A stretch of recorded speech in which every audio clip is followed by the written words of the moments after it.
Thanks for tuning in to another broadcast. Today I wanted to talk about Brian Michael Bendis' relaunch of the Invincible Iron Man with Riri Williams, who, for all intents and purposes, now serves as Tony Stark's next-generation replacement. More specifically, I wanted to cover Bendis' weird editorial decision to once again beat fans over the head with racial politics in the first freaking issue.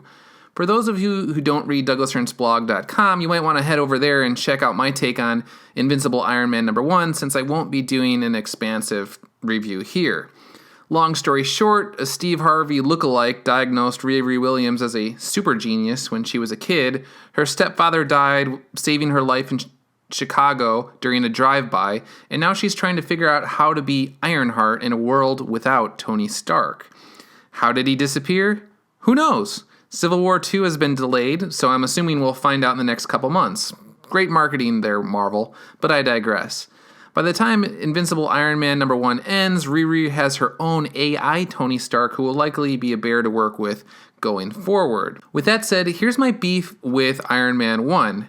Bendis has disappeared Tony, for lack of a better term. I suppose on another level, you can say that the writer replaced him with infamous Iron Man, Dr. Doom, because Marvel has a weird fetish with killing classic characters if they're white, or turning them evil. Examples include Superior Spider-Man and Hydra Cap, although Steve Rogers got the double whammy in recent years because he was killed, resurrected, and then turned evil.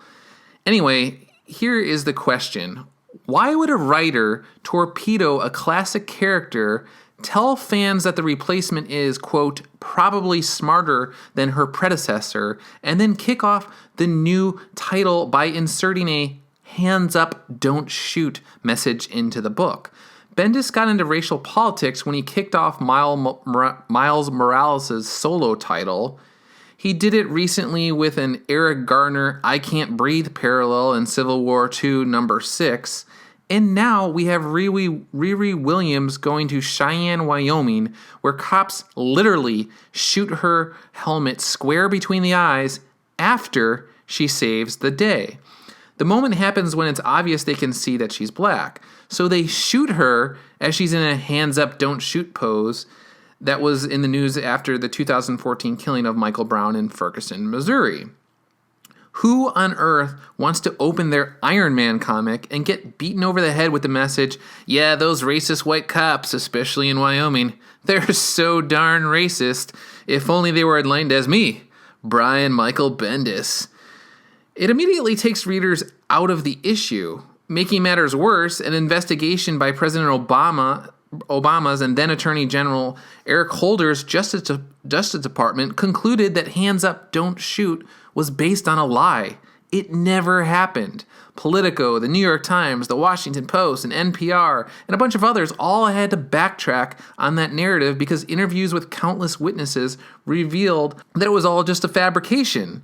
We can argue about the details until we're blue in the face, but that's the point. Brian Michael Bendis is turning a comic book into his personal political soapbox.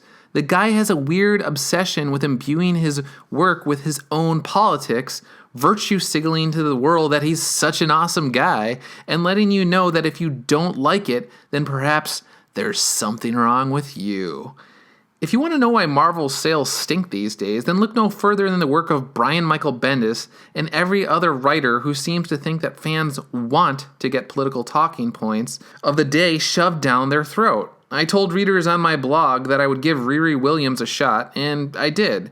But if I weren't reviewing it for my blog, then it would be one and done for this title due to Bendis' politicking.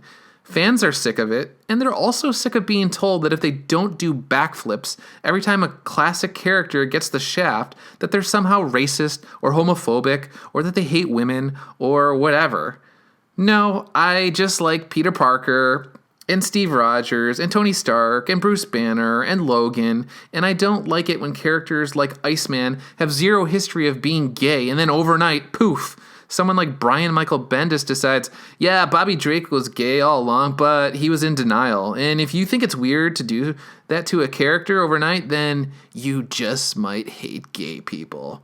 No, again, I just hate editorial decisions that are driven by race, sex, or gender politics, and I react poorly to people who look for any excuse to question my motives when they're the ones who are being explicitly political. Anyway, did you read Invincible Iron Man #1, and what did you think? Does it annoy you that you can't seem to open a Marvel book these days without being body slammed or sucker punched with a political message? And if so, do you think Marvel will ever get back to just telling good stories devoid of moral pedestal finger wagging? Let me know what you think in the comments section below. Subscribe if you've liked what you've heard here. And make sure to check out douglasearnsblog.com for more coverage just like this. See you next time.